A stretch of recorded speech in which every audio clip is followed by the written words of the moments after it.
Let's try the viral Urban Decay Face Bond Foundation. This is a self-setting foundation. It's waterproof. I got the neutral number 5. I have dry skin that can sometimes lean towards combo skin. This foundation is recommended for oily and combination skin. This was a packaging that they designed especially for this foundation. It's a new style of packaging. I would call it like a squeezy bottle sort of packaging. I love the consistency so far, and I noticed this in the store that it blended in really easily. Now with this foundation, it's recommended if you want the maximum coverage that you put it on with your fingertips, but I have watched other videos where they've done that and they couldn't get enough coverage. And since I definitely have discoloration from melasma, some freckling and redness, I definitely want to get the maximum coverage. So I am going to use a brush. Now I'm very excited because I'm always looking for a foundation that's less expensive than my 2 favorite standby foundations, the ones that I've been using forever, which are Dior Forever foundation and the Armani Beauty Full Coverage Foundation. So if I can find one that's less expensive and works almost as well or as well, I'm gonna let you guys know because I'm definitely not gatekeeping something like that. If I could save you money and recommend something that's not luxury, I'm gonna do it. This foundation does have a matte finish, which is why it's recommended more for oily skin. But for me, I love a sort of semi-gloss finish or a semi-glowy finish, so that's not necessarily a plus for me. Putting it on with a BK Beauty foundation brush, and I've applied about a pea-sized amount. And here's my skin before. I have discoloration under my eyes, redness around my nose, and redness on my cheeks. You could definitely see all that here. I'm pulling you in super close. Now let's put this on.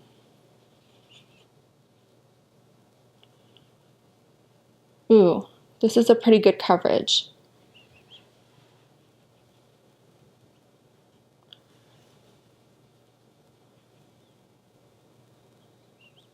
So far, I'm noticing a medium coverage as I spread it out with the brush. I also need to put more on. So the pea-sized amount was not enough. So I'm going to take a bit more. Let me show you how much more. Can you see that? This is about 3 times as much as they recommend. Let's try it.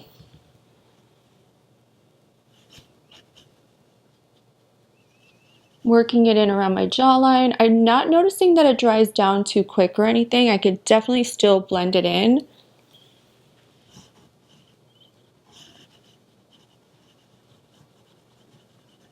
And it's recommended that you work slowly with this foundation, area by area. Let's do my forehead. I feel like I need more than I thought I would need, but remember, I have dry skin, so that could be the reason. And also I'm using a brush.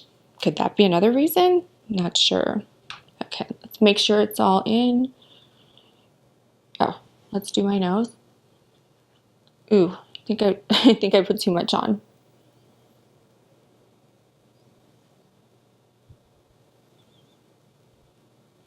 Looking right now in my monitor so I can make sure I really blend it all out. Okay, I definitely put too much on, so I'm going to spread it over to this side. We're going to do the left side of the face and then we'll do the forehead and I'll tell you my observations.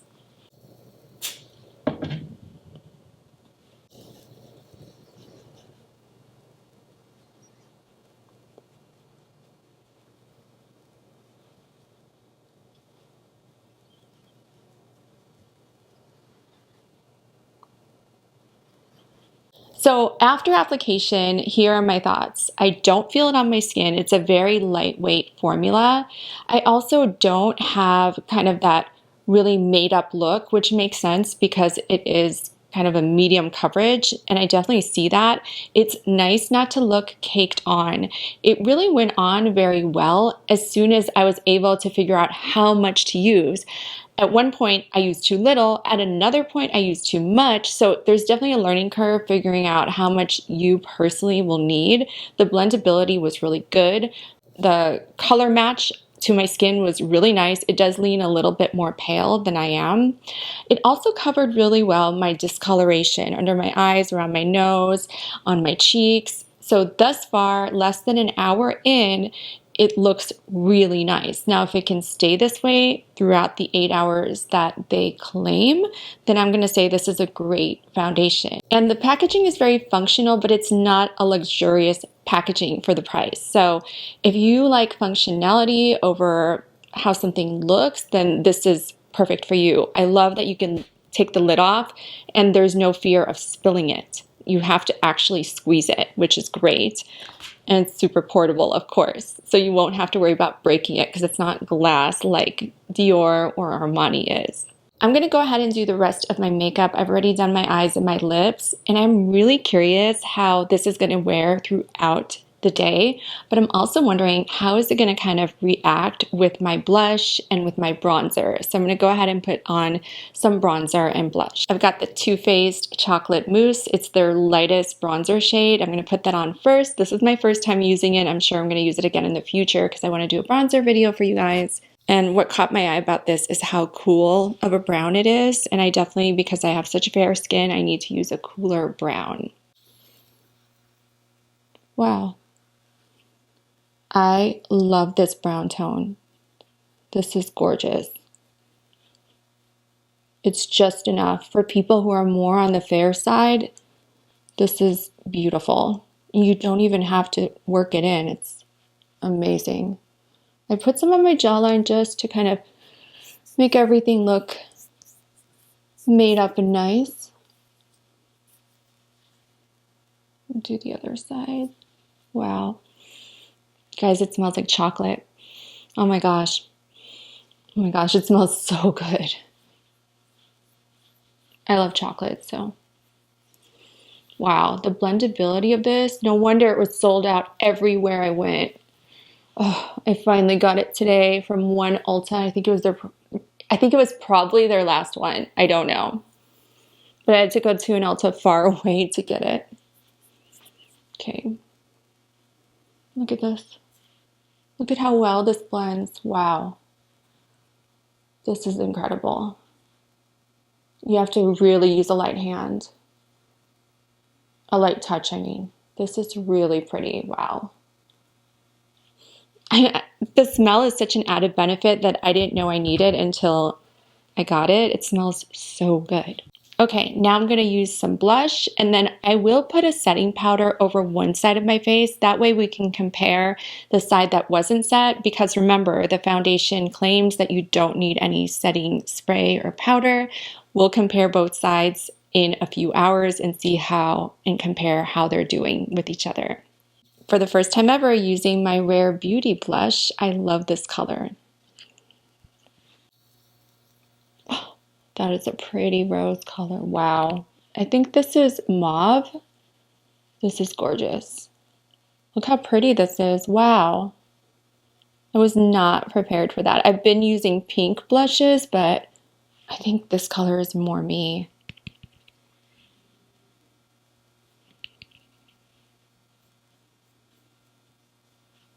And as far as blendability, it's very easy to blend on top of this foundation without rubbing it away. It stays put. Remember, I have dry skin.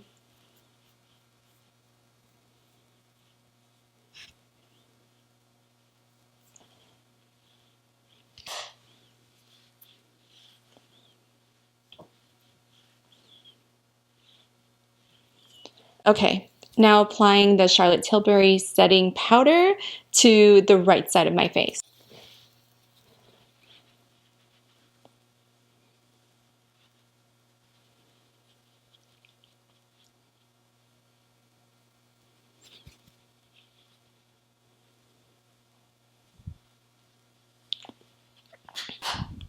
I've decided to go concealer free today just to really see how the foundation wears. So I will be checking back with you guys in about 3 to 4 hours with the second check-in, and then after that we're going to do the third check-in and wrap everything up. Okay, see you back here in 3 hours. Okay guys, so first check-in, and it's about 4.5 hours later, and here's what I'm noticing. So overall, the look is still good. Like, I wouldn't have a problem with going out tonight and leaving the foundation on that I have.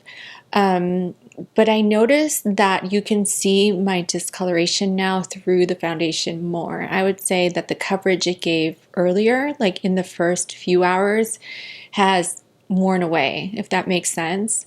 So I'm seeing discoloration under my eyes, a bit on my cheeks, and definitely around my nose. So let me go over where the coverage has failed. So when I look in a magnifying mirror, I'm noticing that this foundation is really pilling on my nose, my whole nose. Like, so extreme amount of pilling here and here.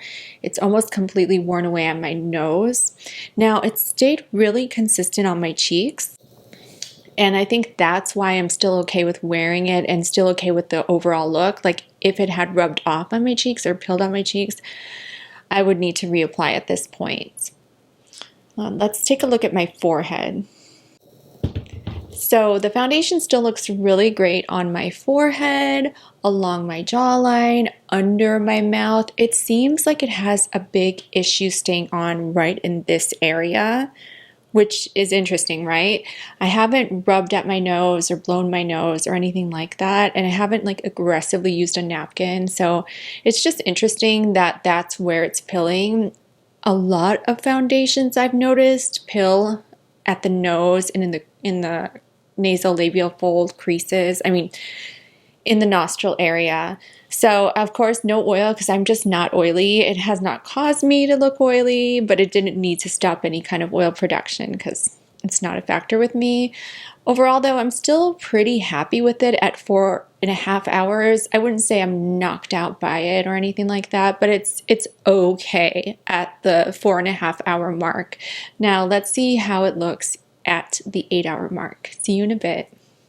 Okay guys, final update for the Urban Decay Face Bond Foundation. Overall, I like the ease of application. I like how it looks on the skin. And I like also that you don't have to blend forever. It's a pretty blendable formula and it doesn't dry down quickly, at least not for me. But as far as being an 8 hour foundation, I don't think it is. I'm just not bowled over by the longevity of this foundation. So at 8 hours, I've noticed a complete pilling situation going on right here. It's pilling and off basically of my nose. It's pilling around my nostrils and it's pretty much gone completely under my nose. And the thing is, I don't think this pilling is down to my having dry skin because I've watched other creators talk about the pilling situation, other oily and combination skin creators. I just don't know what it is about the pilling, but it's happening on all different skin types. And it seems to be happening to everyone around this area.